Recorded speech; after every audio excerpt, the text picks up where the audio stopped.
Dear students, നമ്മൾ ഇനി discuss ചെയ്യാൻ പോകുന്നത് ഇൻസ്ട്രക്ഷൻ സെറ്റിൻ്റെ നെക്സ്റ്റ് ഗ്രൂപ്പാണ്, ദാറ്റ് ഈസ് ലോജിക്കൽ ഇൻസ്ട്രക്ഷൻസ്. അപ്പോൾ ഇത് തന്നെ ഞാൻ ഒരുപാട് ലോജിക്കൽ ഇൻസ്ട്രക്ഷൻസ് ഉണ്ട്, എന്നാലും നമുക്ക് അധികം ഒന്നും പഠിക്കാനില്ല. അതുകൊണ്ട് നമുക്ക് ഒരു ബേസ് എന്നുള്ള നിലയ്ക്ക് ഒരു 2-3 ലോജിക്കൽ ഇൻസ്ട്രക്ഷൻ്റെ ടൈപ്പ് മാത്രം ഡിസ്കസ് ചെയ്യാം. അപ്പോൾ ഞാൻ ഇന്നിവിടെ പറയാൻ പോകുന്നത് logical or, logical x or, then complement. Logical and instruction 2 ടൈപ്പാണുള്ളത്, നോർമൽ ആൻഡും ആൻഡ് ഇമ്മീഡിയറ്റും. നോർമൽ ആൻഡ് ഇൻസ്ട്രക്ഷൻ എന്ന് പറയുന്നത് A and D ആണ്. അപ്പോൾ നമുക്ക് 2 രജിസ്റ്ററിൻ്റെ കണ്ടന്റിനെ ലോജിക്കൽ ആൻഡ് ചെയ്യുമ്പോൾ ഇപ്പോൾ R16ഉം R17ഉം കൂടി ആൻഡ് ചെയ്യുക, റിസൾട്ട് R16ലേക്ക് തന്നെ സ്റ്റോർ ചെയ്യുക. അപ്പോൾ ഈ ഒരു ആൻഡ് ഓപ്പറേഷൻ എങ്ങനെയാണ് പെർഫോം ചെയ്യുന്നതെന്ന് ലാസ്റ്റ് സെമസ്റ്ററിൽ 8051 മൈക്രോ കൺട്രോളറിൻ്റെ ഇൻസ്ട്രക്ഷൻ സെറ്റ് പഠിച്ച സമയത്ത് വളരെ ഡീറ്റെയിൽഡ് ആയിട്ട് ഞാൻ പറഞ്ഞു തന്നിട്ടുള്ളതാണ്.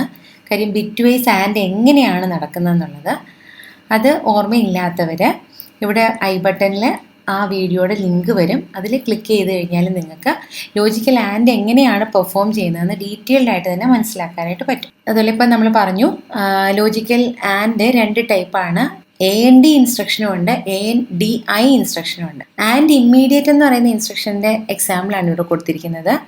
ANDI R16,$05. അപ്പോൾ ഇതിൻ്റെ മീനിങ് എന്ന് പറയുന്നത് ഒരു ഇമ്മീഡിയറ്റ് ഡേറ്റ ഇൻസ്ട്രക്ഷൻ്റെ പാർട്ടായിട്ട് തന്നെ വന്നിട്ടുണ്ട്.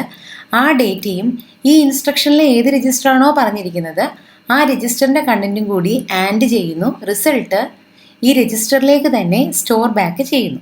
നെക്സ്റ്റ് ലോജിക്കൽ ഓർ ആണ്, സെയിം ആണ്, ആൻഡ് പോലെ തന്നെയാണ് എഴുതുന്നത്. ഇവിടെ 2 ടൈപ്പാണുള്ളത്, OR എന്ന് വെച്ചാൽ നോർമൽ ഓർ ഇൻസ്ട്രക്ഷനും ഉണ്ട്, ഓർ ഇമ്മീഡിയറ്റ് ഇൻസ്ട്രക്ഷനും ഉണ്ട്.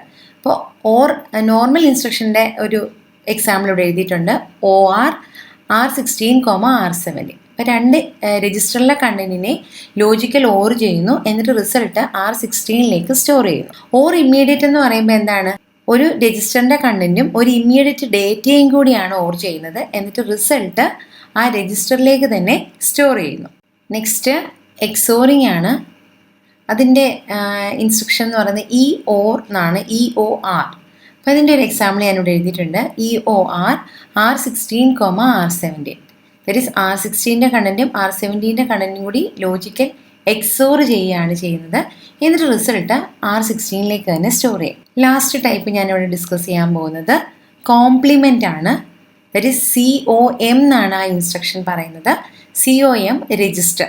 അപ്പോൾ ഇവിടെ ഞാൻ എഴുതിയിരിക്കുന്ന എക്സാമ്പിൾ COM R16. ഈ ഒരു ഇൻസ്ട്രക്ഷൻ എക്സിക്യൂട്ട് ചെയ്ത് കഴിയുമ്പോഴേക്കും R16ൻ്റെ വാല്യൂ എന്താണോ അത് അതിൻ്റെ കോംപ്ലിമെൻ്റ് ആയിരിക്കും വരിക.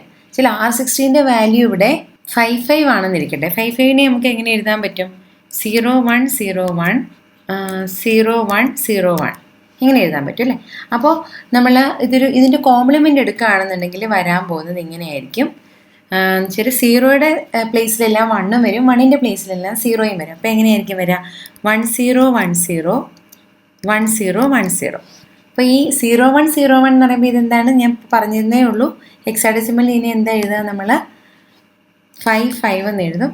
അപ്പോൾ ഇതിൻ്റെ കോംപ്ലിമെൻ്റ് ആയി വരുമ്പോഴത്തേക്ക് ഇതൊന്ന് നോക്കുക, എന്തായിരിക്കും വരുന്ന കോംപ്ലിമെൻറ്റ്, A എന്ന് പറയുന്നതായിരിക്കും വരിക. അപ്പോൾ ഇതാണ് കോംപ്ലിമെൻറ്റ്. ഈ ക്ലാസ്സിൽ നമ്മൾ ലോജിക്കൽ ഇൻസ്ട്രക്ഷൻസ് ആണ് നോക്കിയത്, അതിൻ്റെ ഒരു സമ്മറിയാണ് ഈ കൊടുത്തിരിക്കുന്നത്.